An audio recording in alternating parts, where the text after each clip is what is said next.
Well, just look at this. You are assured that spring's just around the corner when the natural primroses are doing this. But it's not just this lovely butter yellow one that's growing wild here.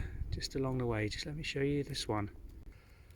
Just look at that. You'd think it was a cultivated variety, but we are out in the middle of nowhere. No gardens anywhere. No ability for anybody to have chucked a bag of waste with cuttings or compost in.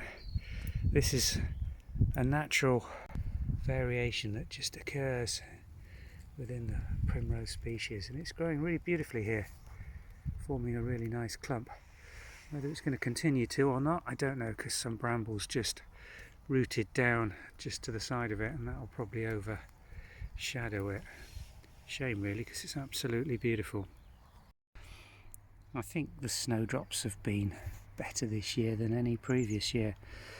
They're always good, and the weather's been very kind to them this season. We've not had too much sudden changes or cold snaps to knock them back or flatten them. Quite often this time of year you can be getting snow, sleet and hail that does them no good at all, but we've had some beautiful warm sunny weather and they've just really appreciated that. The drifts here under these oak and beech trees have been here for, well, I don't honestly know, probably 60-70 years. We're gradually spreading them out, forming paths through the middle of them, and we're taking a lot down onto the other side of the main path under this young walnut tree. I say young, it's probably about 60 years old itself. Got a lovely clump of autumn flowering crocus. You can see the leaf coming up at this time of year around the base. That was probably planted when this was a little sapling. But we're starting to spread these snowdrops out, and by doing that you can really get some good effect quite quickly. Let me show you some clumps that we moved 2 years ago under the apple tree just behind me.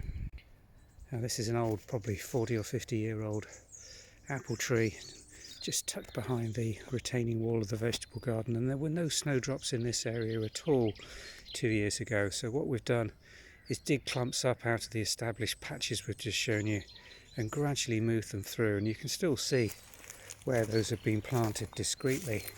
But just look how well they're doing. First year you get very little flower as they settle in, and just the green strengthens the bulbs, and then they start spreading out and forming these lovely sized clumps. There's probably 20 or 30 bulbs in each clump, some of them smaller. You can see where we've just put 4 or 5 in, and it will take 5 or 6 years for these clumps to thicken up and form really a confluent area like we've got just under that pear tree there in front of the wood pile.